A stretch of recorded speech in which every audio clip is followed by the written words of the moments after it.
Hello বন্ধুরা, একটা নতুন ভিডিও নিয়ে চলে আসলাম। আজকে গেছিলাম বের হয়েছি আমরা আগরতলার ত্রিপুরার উদ্দেশ্যে। তো সেই সমস্ত ভিডিও তোমাদের সাথে আজকে শেয়ার করলাম। তো ট্রেনের উদ্দেশ্যে বেরিয়ে গেছি। ট্রেন ছিল 10:30টায়। তো সবাই মিলে বেরিয়ে গেছি। আমরা তো ছিলামই হাজব্যান্ডের শেষ ছুটিতে। আর সাথে আছে শাশুড়ি, শ্বশুর, আমার ছেলেরা। তো ট্রেন চলে আসবে এখনই, তো ওয়েট করছিলাম। আর কী করব, একটু ছোটো ছোটো করে ব্লগও বানাচ্ছিলাম যাতে করে পরে এডিট করে তোমাদের জন্য শেয়ার করতে পারি। তো যাই হোক, যত সম্ভব ট্রেনে এসে পড়েছে, আমরা উঠেও পড়েছি। তো আমার আর এটা ছেড়ে দিতে কষ্ট হচ্ছিলো, বাট যেতে হবে। শ্বশুরের রিলেটিভ, তো এখানে সবাই যার যার মতো জায়গা নিয়ে শুয়ে পড়েছে। তো আমিও আমাদের জায়গা নিলাম, সিট নিলাম, নিয়ে বসে পড়েছি। যা শোয়া তারা শুয়ে পড়েছে। আর আমি বসে বসে কী করবো, আমার তো কাজ একটাই, ফেসবুকের কাজ করা। তো ফেসবুকের কাজ টাজ করে আমি তোমার গিয়ে ছবিগুলো তুলছিলাম আর কিছু ছবি এডিট করছিলাম। আর ভাবছিলাম যে কবে এগুলো তোমাদের জন্য পোস্ট করব। তো অরিজিনাল বলতে কি, যে নিজের জায়গা ছেড়ে যেতে খারাপ লাগছিলো। তো সকালে খেয়ে বেরিয়েছিলাম। তো দুপুরের টাইমে এখন লাঞ্চ করতে হবে। তো আমি কিন্তু ভেজ বিরিয়ানিটাই নিয়েছিলাম, আর পুজো নিয়েছিল চিকেন বিরিয়ানি। তো এটা ছিল ভেজ বিরিয়ানি। তো এটাই খাবো। আর এটা খাওয়ার আর বরকে বলছিলাম এটা একটু ভিডিও করে দিতে।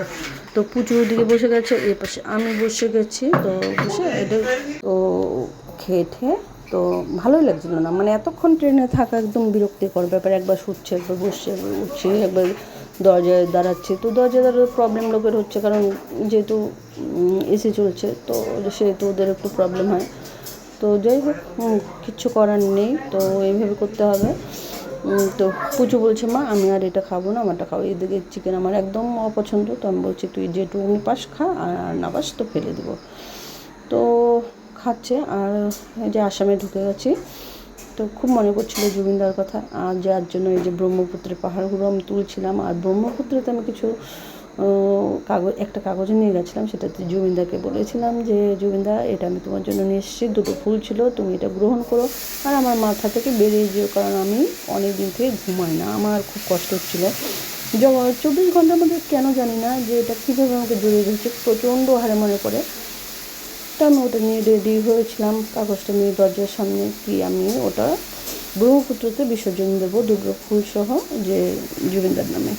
তো এই করে করে আমার কাছে ব্রহ্মপুত্র চলে আসলো। আর আমি ভাবতেও পারিনি যে ফুলটায় আর কাগজটা সত্যি সত্যি এইভাবে গ্রহণ করবে জুবিনদা।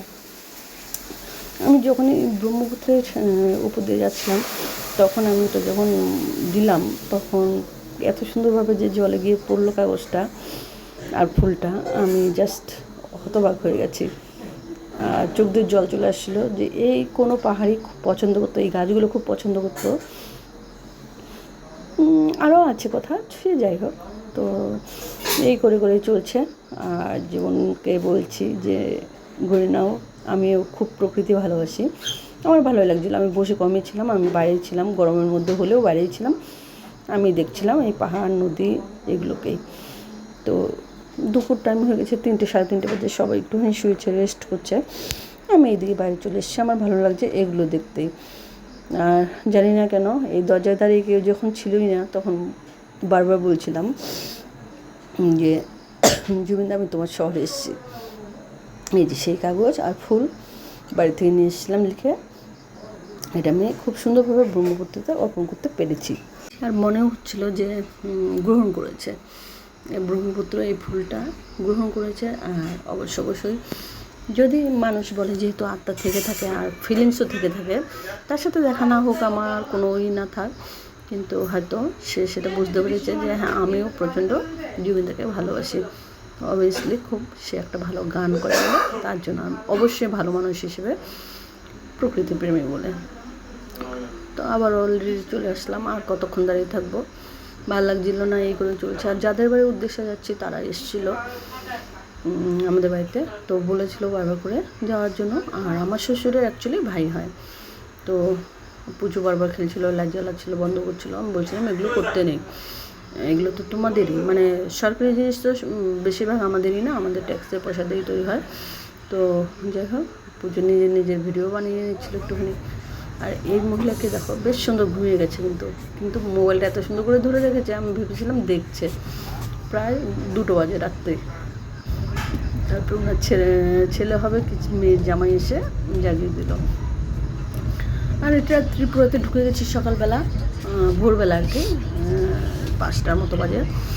এত কুয়াশা দেখে তো ভয় পাচ্ছিলাম, মানে আমি একটাও ঠান্ডার জামা পরে নিয়ে প্রচণ্ড এসিতে এত ঠান্ডা লাগছিল, আর কুয়াশা দেখে ভয় পেয়ে গেছিলাম। তো এই চলছে, পৌঁছে গেছি, তো এখন নেমেই যাবো। তো নেমে তারপরে তোমাদের সঙ্গে শেয়ার করবো বাকি ভিডিওগুলো। আগরতলা নেমে গেছে ত্রিপুরাতে, বাস স্ট্যান্ড। তো ভিডিওটা এই পর্যন্তই থাক, বাকি শেয়ার করছি তোমাদের সাথে।